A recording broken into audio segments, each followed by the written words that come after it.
ఓం నమ శివాయ నమ. ఓం పరబ్రహ్మ పరమాత్మ నమ. జగత్తే సతీ ఫలయా బ్రహ్మారి హరాయ త్రిగుణాత్మ సర్వగౌతికామి దర్శ దత్తాత్రేయ నమసంతిని సిద్ధి కురు కురు కురు కురు కురు స్వహ. ప్రజలందరికీ నమస్కారము. శ్రీ ఓం నమ శివాయ నమ. ఓం శ్రీ మాత్రే నమ.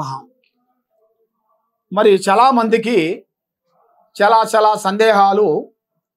ఈబూది, మనం ఈబూది ధరించినప్పుడు దానివల్ల ఏమేమి మంచి జరుగుతా చెడు జరుగుతా అనేది చాలామందికి చాలా సందేహాలు ఉన్నాయి.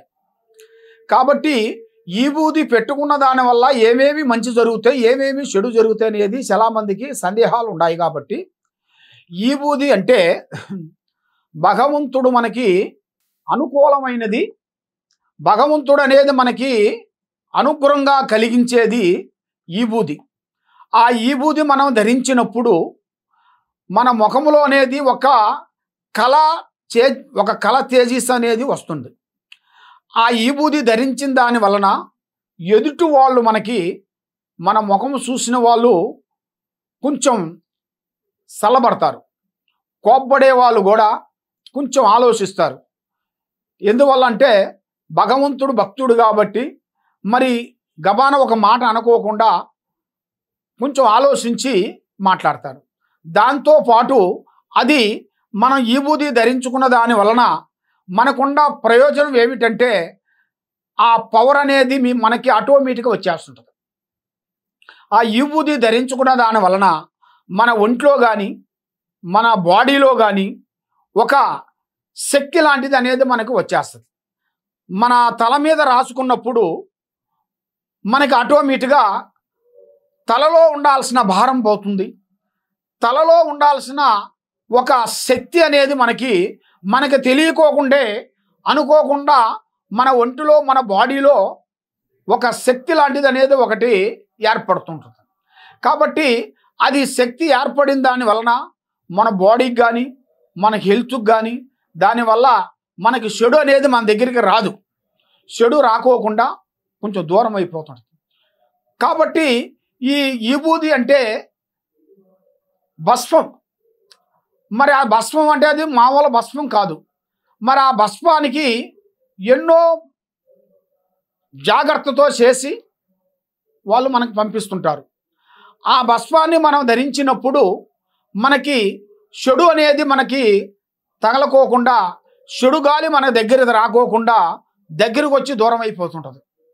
కాబట్టి ఇలాంటి సందేహాలు చాలా మందికి ఉన్నాయి. కాబట్టి మరి ఈబూది ధరించినంత వరకు మనం చేయాల్సిన కొన్ని పూజా విధానాలు కూడా కొన్ని ఉంటాయి. పూజా విధానాలంటే మనం ఒక్క పొద్దులు ఉండి ఈబూది పెట్టుకొని ఉపవాసాలు ఉండి గుడి చుట్టూ తిరుగుతుంటారు. ఆ విధంగా చేస్తే బాగుంటుందా స్వామి, లేకపోతే మామూలుగా ఇంట్లో కూర్చొని దండం పెట్టుకొని ఈబూది రాసుకొని మనసులో అనుకుంటే చాలా అనేది చాలామందికి చాలా సందేహాలు ఉన్నాయి. కాబట్టి యత్నం ప్రయత్నమరా అన్నాడు. మన మానవ ప్రయత్నం అనేది మనం తప్పకుండా చేయాలి. ఆ ఈబూది పెట్టుకున్నంత వరకే కాదు, ఈబూది పెట్టుకున్న తర్వాత మనం చేయాల్సిన కొన్ని మంచి పనులు, మనం చేయాల్సిన కొన్ని మంచి కార్యక్రమాలు, మనం చేయాల్సిన కొన్ని పూజా విధానాలు, మరి చెడు ఆలోచనలు మన మైండ్లోకి రాకోకుండా మంచి ఆలోచనలు, మంచి తెలివి, మంచి ఒంట్లో బాడీలో అనేది హుషారు ఒక ఆలోచన అనేది బాడీలో ఏర్పడుతుంది. మరి ఆ బాడీలో ఏర్పడిన దాని వలన మనకి బ్రెయిన్లో మనశ్శాంతి, ఆరోగ్య శాంతి బాగుంటుంది. కాబట్టి మరి మీరు ఇంకేమైనా సందేహాలు ఏమన్నా ఉన్నా కూడా మమ్మల్ని సంప్రదించాలనుకున్నా కూడా మరి మీ ఇంట్లో ఏముంది, మీ ఒంట్లో ఏముంది, మీరు చేసే పనిలో ఏముంది, మరి మీకు ఏమేమి జరుగుతుంది, ఏమేమి జరగబోతుంది అని మీరు ఎక్కడెక్కడో పోయి జ్యోతిష్యం చెప్పించుకొని నిరాశ చెంది ఉన్నారు. కాబట్టి తప్పకుండా ఈ కింద ఉండాల్సిన నెంబర్కి మాకు ఒకసారి సంప్రదించినట్టుగైతే మీ పేరుని బట్టి, మీ జాతకాన్ని బట్టి, మీ ఇంట్లో ఏముంది, మీ ఒంట్లో ఏముంది, చేసే పనిలో ఏముంది, మరి ఇంక ఏ పని అనుకుంటారనేది మీ జాతకంలో అన్నీ చూసి చెప్పగలుగుతాం. ఈ కింద ఉండాల్సిన నెంబర్కి సంప్రదించండి. సర్వో జనా సుఖినో భవంతు. ఓం నమ శివాయ నమ.